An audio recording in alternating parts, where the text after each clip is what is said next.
Bonjour à toutes, bonjour à tous. Nous sommes ravis de vous accueillir pour ce nouveau café de l'Institut pour la recherche en santé publique, le café de l'IRESP. Nos cafés se présentent comme des formats courts de valorisation des résultats de recherche financés dans le cadre de nos appels à projets.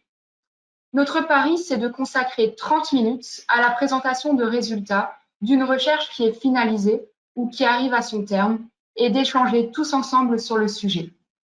Avec ce format synthétique, nous tentons d'ouvrir la recherche à celles et ceux qui n'ont pas toujours la possibilité de consacrer des temps longs à la discussion de résultats de recherche ou qui veulent simplement découvrir de nouvelles thématiques de santé publique. Pour ce deuxième café, nous sommes très heureux d'accueillir Madame Amélie Carrère, économiste à l'Institut des politiques publiques, à l'IPP.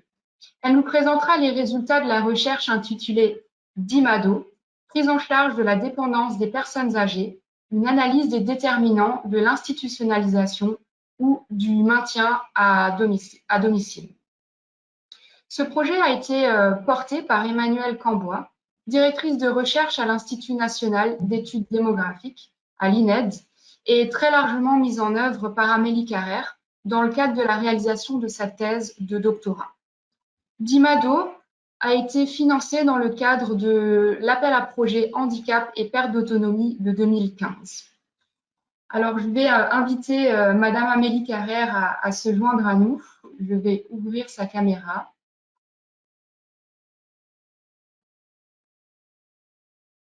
Voilà. Donc, très bon café en compagnie de Madame Amélie Carrère. Vous pourrez poser vos questions oralement à la fin de l'intervention. Il vous suffira pour cela de vous manifester en levant la main, c'est-à-dire en cliquant sur le bouton représentant une main dans votre tableau de bord. Pour ceux qui le préfèrent, vous pourrez aussi poser vos questions par écrit tout au long de l'intervention dans l'onglet prévu à cet effet. Nous les distribuerons ensuite à l'intervenante. Voilà, je m'efface maintenant. Amélie Carrère, je vous en prie. Euh, Bonjour à toutes et à tous. Merci d'être présents et présentes à ce café de l'IRESP. Merci à l'IRESP de me permettre de présenter les résultats de cette recherche. Donc, je vais débuter ma présentation. Alors, je pense que vous voyez tous mon écran, toutes et tous mon écran. Oui, tout à fait. Donc, comme l'a énoncé Marion, la recherche que je vais vous présenter aujourd'hui s'intitule Prise en charge de la dépendance des personnes âgées, une analyse des déterminants de l'institutionnalisation ou du maintien à domicile. Je suis Amélie Carrère, économiste à l'Institut des politiques publiques. Et ce travail de recherche a été porté par Emmanuelle Cambois à l'INED, l'Institut national d'études démographiques, et aussi en partie Florence Juzeau de l'Université PSL Paris-Dauphine.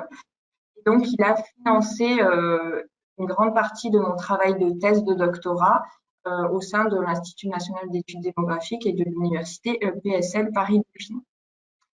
Il a donné lieu à de nombreuses collaborations en dehors de ces deux institutions, donc à l'adresse, à l'Université de Lorraine, à l'Université Aix-Marseille, à l'EHESP, à l'University of Essex, à l'Université de Bordeaux, l'Université de Strasbourg, l'ORS Île-de-France et l'Institut ARC de Suède, de Stockholm. Donc ce projet, c'est un projet qui s'intéresse à la perte d'autonomie des personnes âgées. Quand on parle de perte d'autonomie des personnes âgées, on fait référence à un processus complexe qui provient de la non-compensation de la détérioration des fonctions physiques, sensorielles et cognitives des personnes âgées, ce qu'on nomme aussi limitation fonctionnelle, et qui provoque des gênes multiples dans la vie de tous les jours pour les personnes âgées. Donc, s'il s'agit de difficultés pour réaliser des tâches administratives ou des tâches domestiques comme le ménage, les courses, la préparation de repas, mais aussi des difficultés à réaliser des soins corporels, faire sa toilette, s'habiller, et aussi tout simplement des difficultés pour se déplacer, pour sortir de chez soi. Les Par ailleurs, elles se combinent parfois à des pathologies sévères. Donc, la perte d'autonomie est en fait multidimensionnelle et selon le critère retenu pour la mesurer, on compte entre 1,9 et 3,9 millions de personnes âgées de 60 ans ou plus qui en sont atteintes. Cela représente 15% de la population âgée de 60 ans ou plus. Et en valorisant en nombre d'heures de besoin d'assistance selon le degré de perte d'autonomie de ces personnes, on estime un besoin de prise en charge à 769 400 personnes en équivalent temps plein nécessaires pour couvrir ces besoins. Donc des personnes qui seraient là pour accompagner les personnes âgées et dépendantes au quotidien. Donc à titre d'exemple, dans le nombre d'enseignants dans le public en France, donc au primaire, au collège et au lycée, représente 725 000 personnes. Donc on est sur une main-d'œuvre nécessaire équivalente, voire plus importante que ce qu'il y a actuellement en termes d'enseignants publics. Et les besoins de prise en charge sont divers et complexes, puisque, comme je l'ai dit, la perte d'autonomie est multidimensionnelle. Et donc, c'est justement parce que la perte d'autonomie est complexe que les réponses pour la prendre en charge sont aussi multiples, que ce soit en lieu de prise en charge, donc comme je l'ai mis sur le schéma à votre droite, on a des professionnels qui travaillent à la fois à domicile ou en établissement et qui sont rattachés à des services, des structures différentes, donc des services à domicile qui travaillent en libéral, qui travaillent en emploi direct, qui relèvent de secteurs différents, donc médical ou médico-social, et qui ont des qualifications différentes. Par exemple, les auxiliaires de vie, les aides ménagères n'ont pas les mêmes qualifications et ne produisent pas les mêmes types de soins. Par ailleurs, la prise en charge aussi publique est différente selon le type d'accompagnement effectué. Et donc, au global, la réponse apportée en termes d'intervenants professionnels à temps plein est estimée à environ 715 200 professionnels qui travaillent à temps plein auprès des personnes âgées pour les accompagner au quotidien dans leur perte d'autonomie. Donc, on voit que la réponse est plutôt limitée par rapport aux besoins estimés. Et donc, ces manques de prise en charge peuvent contraindre les personnes âgées à se débrouiller seules ou à compter sur l'entourage, ou en tout cas pas solliciter la prise en charge qu'il serait préférable pour eux de solliciter. Le recours à l'offre de prise en charge découle donc de la confrontation entre la demande, entre les besoins des personnes âgées, et l'offre qui est à leur disposition. Donc, dans cette présentation, justement, j'utiliserai souvent le mot risque d'institutionnalisation, au risque de recourir à de l'aide informelle ou de l'aide formelle, en parlant justement de probabilité, de taux de recours à ce type de dispositif. Et donc, on constate que un quart des personnes âgées au global ont recours à de l'aide, professionnelle ou non. Et parmi ces personnes, il y en a donc au total 15% qui recourent à des professionnels, soit à domicile, soit en établissement. Donc 590 000, donc 4% qui ont recours à une prise en charge en établissement. Donc ça, c'est sur la population totale des personnes âgées. Mais quand on se restreint aux personnes qui sont jugées dépendantes, qui ont un besoin d'assistance, on a quasi l'intégralité des personnes dépendantes qui recourent à une aide professionnelle ou de l'entourage, parce qu'on a seulement 10% de personnes dépendantes qui ne recourent pas à de l'aide, soit à domicile, soit en établissement, soit fournie à domicile par des aidants informels. Et donc, 70% de ces mêmes personnes dépendantes ont recours à un professionnel, soit à domicile, soit en établissement. Et donc, en établissement, on évacue à un quart des personnes dépendantes qui sont en établissement. Donc ça, c'est au global de quoi on a parlé dans ce projet-là, sur la perte d'autonomie, l'offre et le recours à la prise en charge. Et donc, l'objectif de ce projet de recherche était d'identifier les déterminants de l'institutionnalisation ou du maintien à domicile des personnes âgées.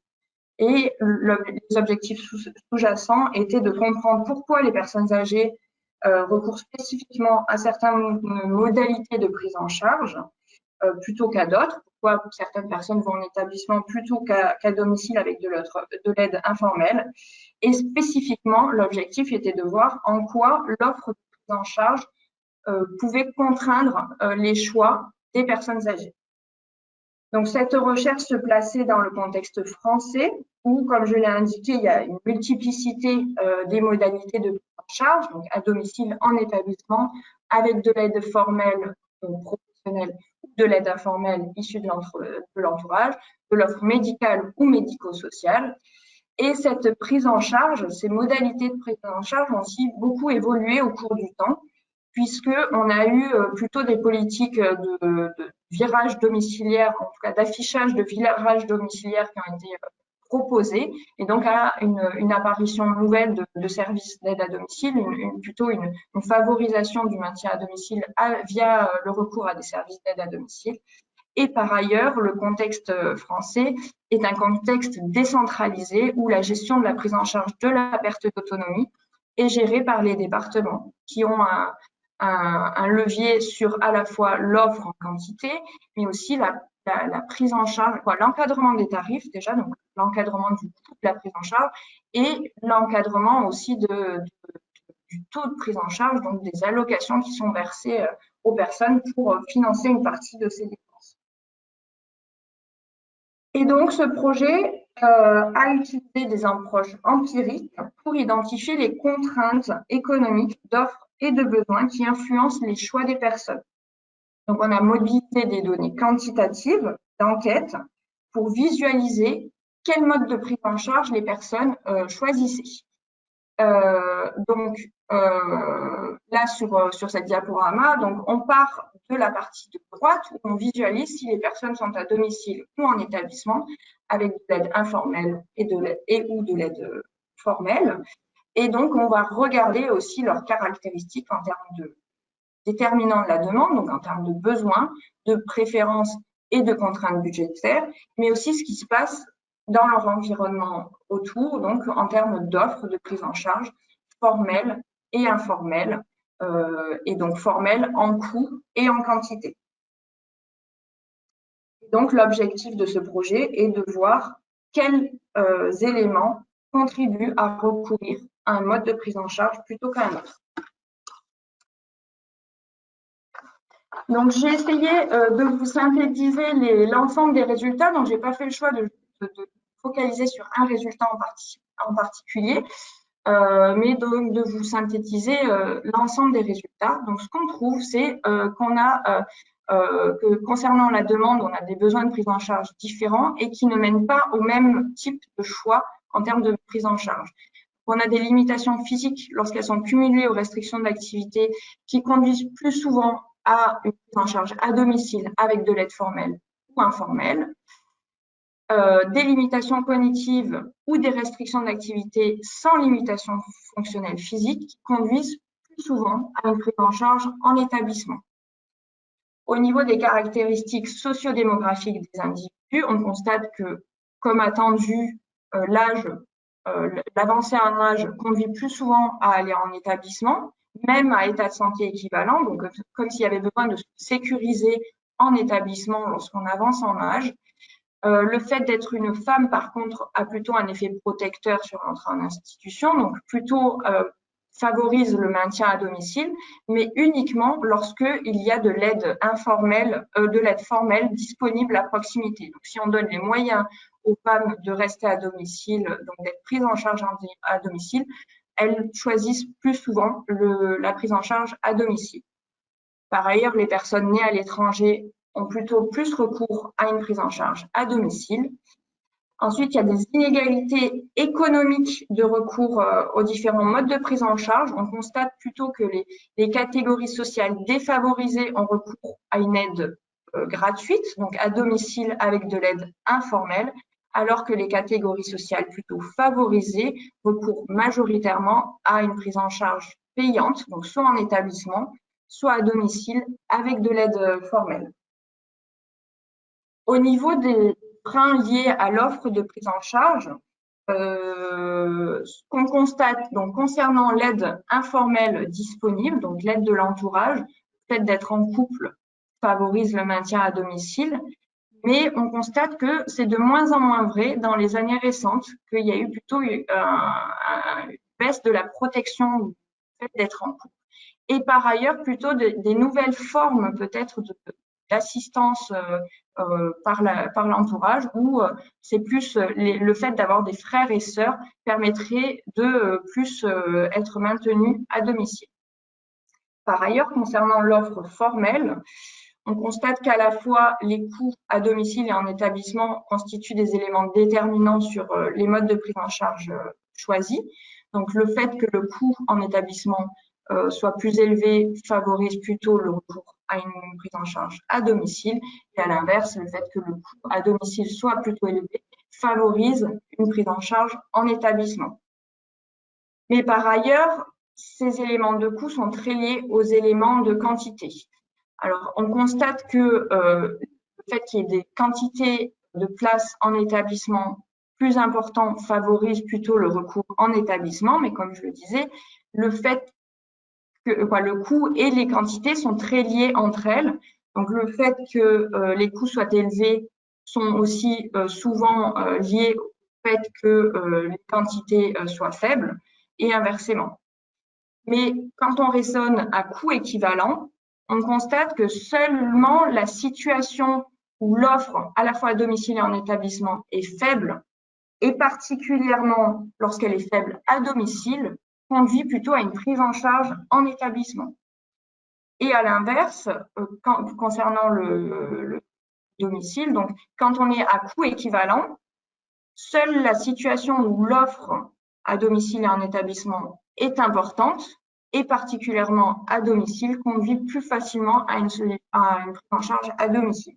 Donc, pour résumer sur cet aspect-là, on voit que si tout le monde faisait face au même coût de la prise en charge, les quantités importent finalement uniquement lorsqu'il n'y a pas de choix. Donc, lorsque, par exemple, il n'y a pas d'offre disponible à proximité, on prend là où il y a un peu plus. Donc, et en parallèle, lorsqu'il y a trop d'offres disponibles, on choisit plutôt le domicile. Voilà. Donc, je voulais vous faire part aussi de cette analyse. Comme je vous ai dit, la gestion de la prise en charge est décentralisée au niveau des départements. Donc, on a fait un gros travail sur l'analyse des différences de recours à la prise en charge en établissement entre départements pour identifier les départements où on avait ce que j'appelle un sur-risque de vivre en établissement ou un sous-risque de vivre en établissement. En fait, c'est la probabilité de vivre en établissement à besoins équivalents, à ressources équivalentes et à aide informelle équivalente. Donc, on voit que la Bretagne et le centre Val-de-Loire représentent des risques forts de recours en établissement, donc les départements en gris, alors que l'Est de la France et la Corse présentent plutôt des risques plutôt faibles d'y avoir recours. Et donc, on a ajouté dans ces analyses l'offre formelle en quantité.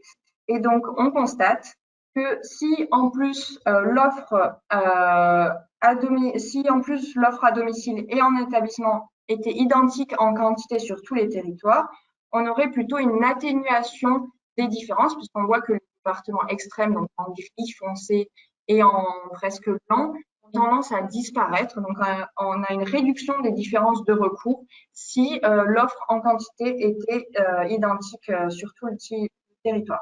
Donc, plus de places en établissement dans les départements qui ont peu iré de pair avec plus de personnes en établissement, et moins de places en établissement dans les départements qui ont beaucoup de places en établissement, irait de pair avec moins de personnes en établissement.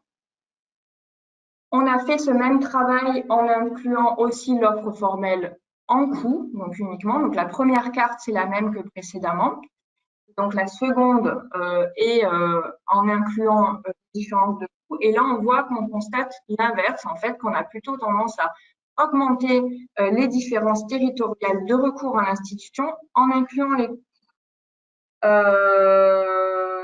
Donc, je vais prendre des exemples pour que ce soit plus simple. Donc, si on prend l'exemple de la Bretagne, les coûts à domicile et en établissement sont plutôt faibles dans ces départements.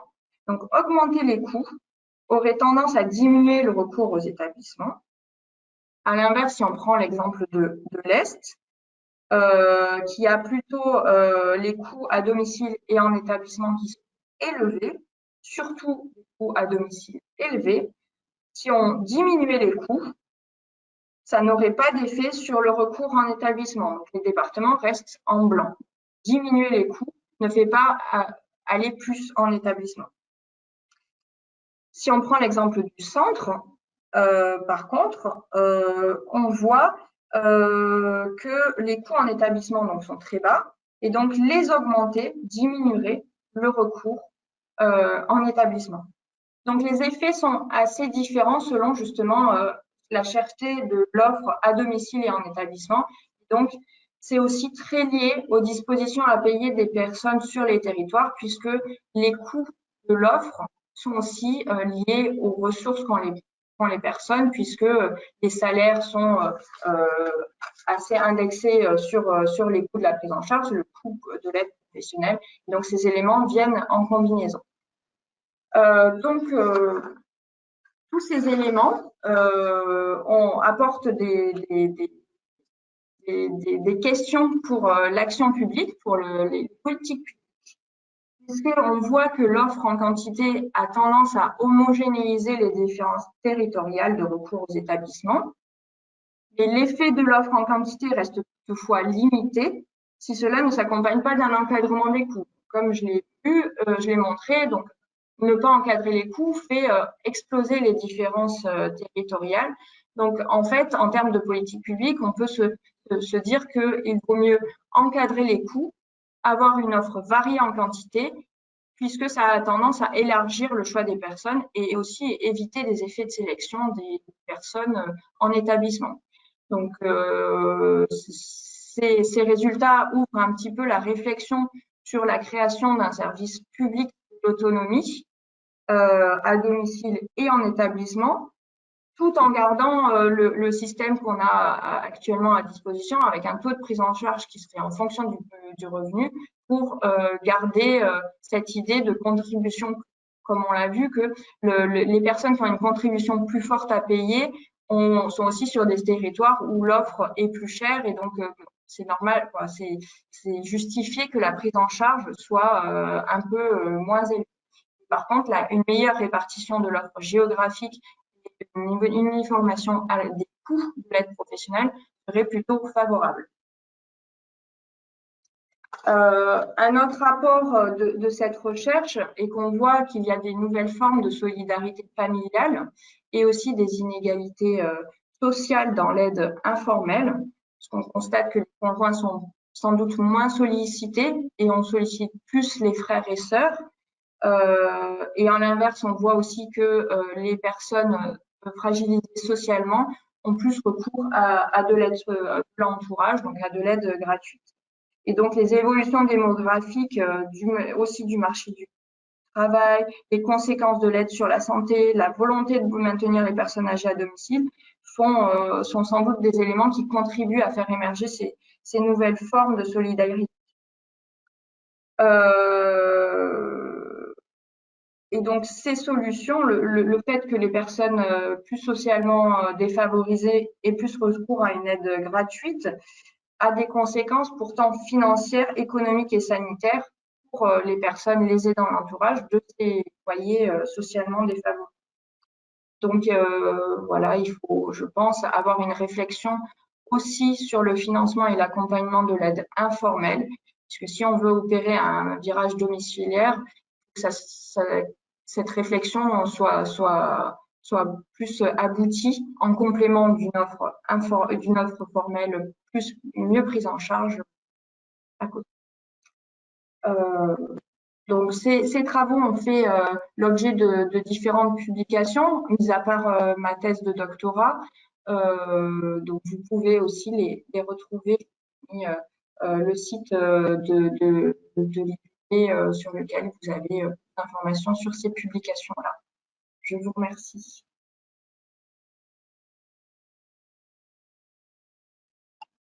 Merci beaucoup pour cette présentation. Un grand merci. On a là un portrait vraiment intéressant qui présente les différents déterminants qui ont un impact sur les choix dans les modalités d'accompagnement qui sont opérées par les personnes âgées en perte d'autonomie. Alors, je vais peut-être simplement couper votre...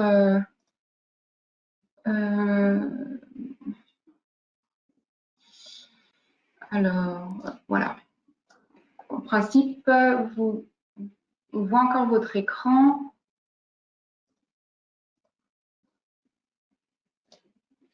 Je pense qu'il va falloir, ou on peut rester comme ça, c'est pas très grave. Alors, j'invite les personnes qui le souhaitent à lever la main de manière à poser leurs questions. Et en attendant que les mains se lèvent, on va pouvoir déjà prendre un certain nombre de questions qui sont arrivées par écrit. Alors, simplement, moi, ce que je trouvais vraiment intéressant dans cette présentation, c'est surtout les enjeux qu'elle soulève, notamment en termes d'équité des territoires, dans l'offre de prise en charge ou d'accompagnement, pour parler avec les termes qui conviennent, des personnes âgées en situation de dépendance.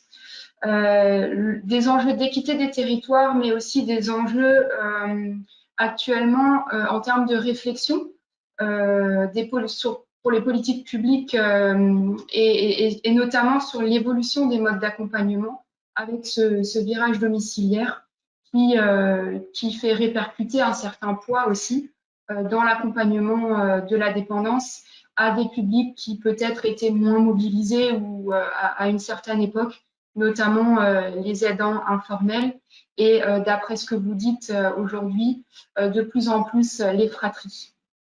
Donc, je propose de passer déjà à une première question qui là est une question qui relève peut-être juste d'une petite clarification, d'une vérification, notamment liée au terme de coût.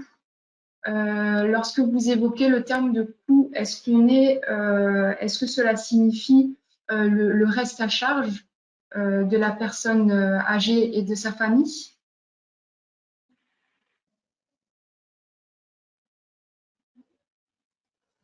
Alors, on ne vous entend plus. Voilà.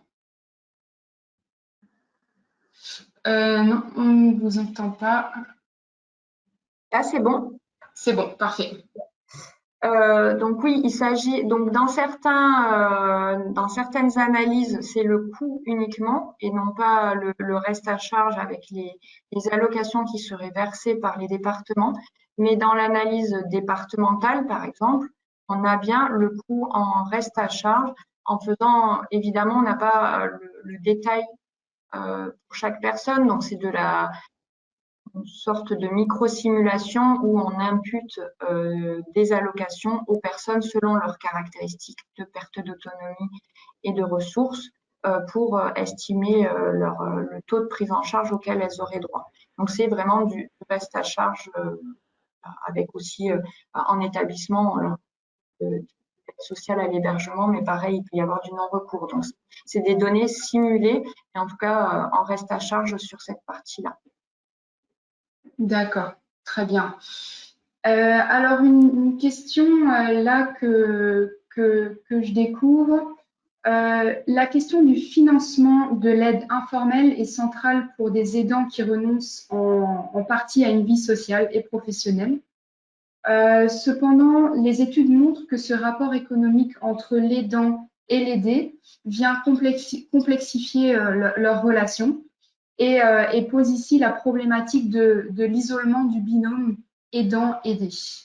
Donc, c'est plus une remarque qu'une véritable question, mais est-ce que c'est des éléments que vous avez pu étudier dans le cadre de DIMADO? Alors, c'est pas des choses qu'on a étudiées.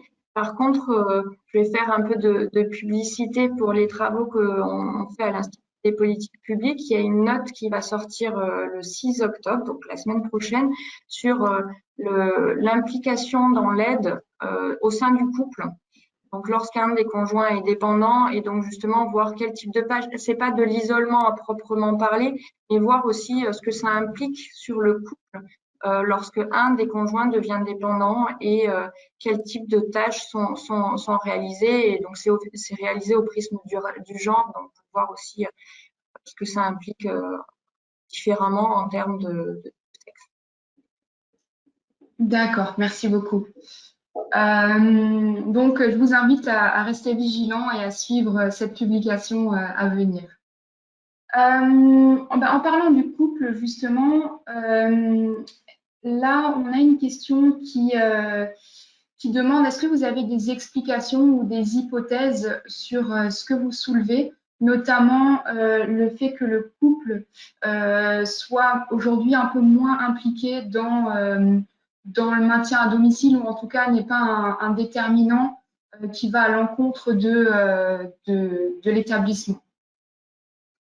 Alors, une des hypothèses, mais j'ai pas réussi à valider dans mes travaux, donc je mets vraiment des pincettes en la disant, et que donc il y a quand même des travaux qui ont été qui ont identifié que lorsque justement les personnes sont en couple et qu'on est une femme, rester à domicile est plus difficile puisque justement le conjoint s'implique moins dans l'aide. Donc, il y a plus souvent un recours à l'institution. Et donc, avec l'allongement de la durée de vie aussi des hommes, on a peut-être plus ce genre de situation, même si on intègre ces informations sur le fait, sur l'âge, le sexe, dans notre modélisation, c'est peut-être un élément qui expliquerait que être en couple, le fait qu'il y ait, en fait, il y a peut-être plus de femmes qui sont maintenant en couple âgé, alors que c'était pas forcément le cas avant, et qui se retrouvent à aller en établissement plus qu'avant, puisque justement la survie du couple est peut-être plus longue que par le passé. D'accord. Et donc là, on a une autre question qui est très directement liée à celle-ci. Justement, vous évoquiez le fait que lorsque les femmes, par contre, vivent seules, elles ont plutôt tendance, malgré l'apparition de la perte d'autonomie, à rester à domicile que de faire le choix de l'établissement comparativement à un homme qui vivrait seul. Est-ce que vous avez pu trouver des éléments explicatifs? C'est pas des éléments explicatifs, donc c'est plus dans la littérature psychologique où les femmes auraient un attachement plus important à leur domicile puisque c'est historiquement elles qui font la décoration dans leur maison, donc qui ont peut-être un attachement plus fort que les hommes à rester à domicile. Et par ailleurs, elles ont historiquement aussi plus d'activités dans le domicile, donc le ménage, la cuisine, et donc elles sont capables de rester à domicile, mais lorsqu'elles perdent leur autonomie, voilà, c'est ce que je disais, elles ont besoin d'avoir un accompagnement pour les autres activités qu'elles ne peuvent plus faire elles-mêmes, se laver, voilà.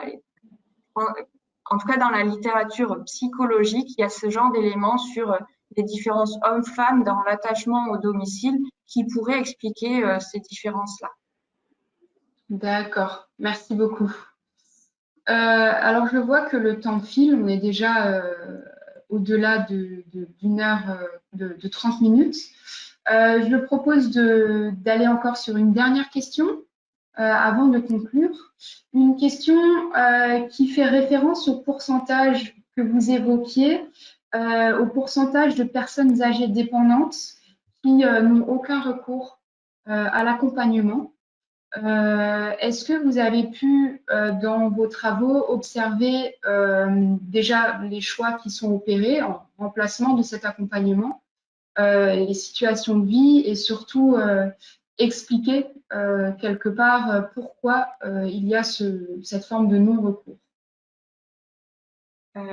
Alors malheureusement, je vais répondre par la négative puisque donc la plupart de mes analyses étaient uniquement sur les personnes dépendantes Et justement, comme j'étais sur le champ domicile et établissement, pour pas avoir des profils trop différents, j'ai préféré ne pas analyser, ne pas m'intéresser aux personnes autonomes, enfin autonomes, dépendantes, mais qui n'ont pas recours à une aide ou informelle ou professionnelle.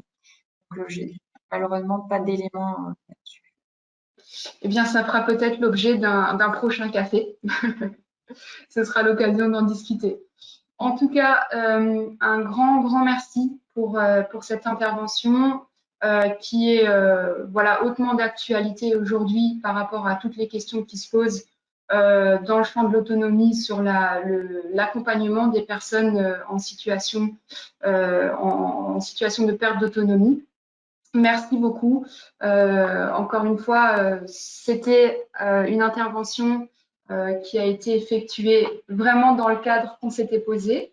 On sait que c'est pas forcément un exercice très facile que de présenter d'autant plus des travaux d'une thèse en un quart d'heure et en plus de ça de vulgariser ou en tout cas de donner accès à des données qui sont des données économiques, qui sont des données chiffrées, qui ne sont pas nécessairement habituellement très comprises par tous.